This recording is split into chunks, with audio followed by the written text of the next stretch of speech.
এইবার তো তোমার দেখা হয়েছে, এখন পকেটে হাত দাও। পকেট আর দেবো কেন? ও মা, তুমি দেখে দারুণ বোকা। মুখ দেখলে যে টাকা দিতে হয় জানো না? দাও, 1000 টাকা দাও।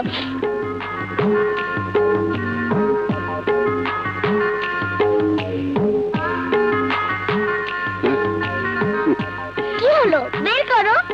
বাকি না থাকি।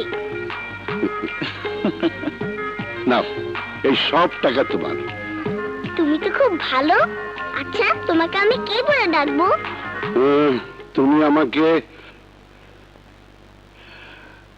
তুমি আমাকে দাদু বলেই দেখো। তাহলে তো তোমাকে ঘোড়া হতে হবে। আমি তোমার পিছে চড়ে রাজকুমার খুঁজতে যাব। ঘোড়া হও না প্লিজ। আরে না না, তোমার দাদুর শরীরটা খুব ভালো আছে, ব্যায়াম করা শরীর। হ্যাঁ, আমি ঘোড়া হচ্ছি, তুমি চলো। এই ধরো ধরো। চল ঘোড়া, হাট হাট।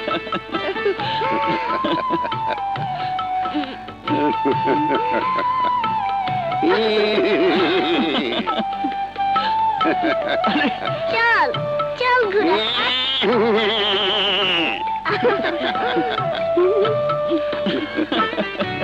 অনেক হচ্ছে, আর বাড়ি না, আর বাড়ি না। আরে কি হচ্ছে? বড় আপু ব্যথা পাবে তো। তুমি নিশ্চয়ই আমার আন্টি। হ্যাঁ, আর তুমি নিশ্চয়ই সেই অবাক করা মেয়ে দেখি। আসো, বসো। তুমি না খুব সুন্দর, ঠিক আমার মায়ের মতো। তাই? হ্যাঁ। আরে বসো। কেন? এই জন্য, বুঝেছো বোকা? টবেরি দুষ্টু।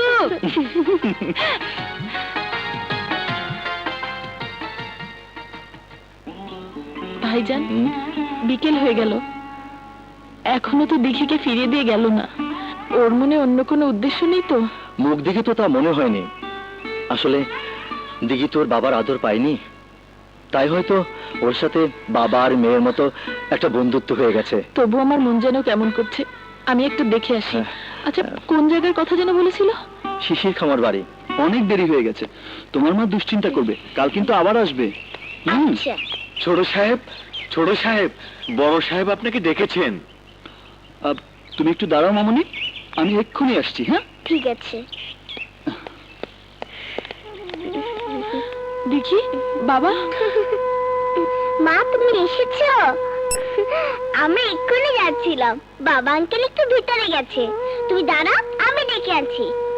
উনার সাথে গাড়িতে যাব। না মা, আমার গাড়িতে ভয় লাগে, হেঁটেই যেতে পারবো। চলো চলো মা। কিন্তু বাবা আঙ্কেল। শোনো ভাই, তোমাদের সাহেব এলে বলো দিঘিকে ওর মা নিয়ে গেছে। জি।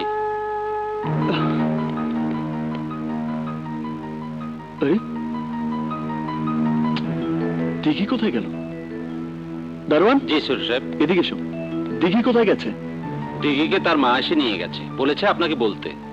ও আচ্ছা, ঠিক আছে, তুমি যাও। জি।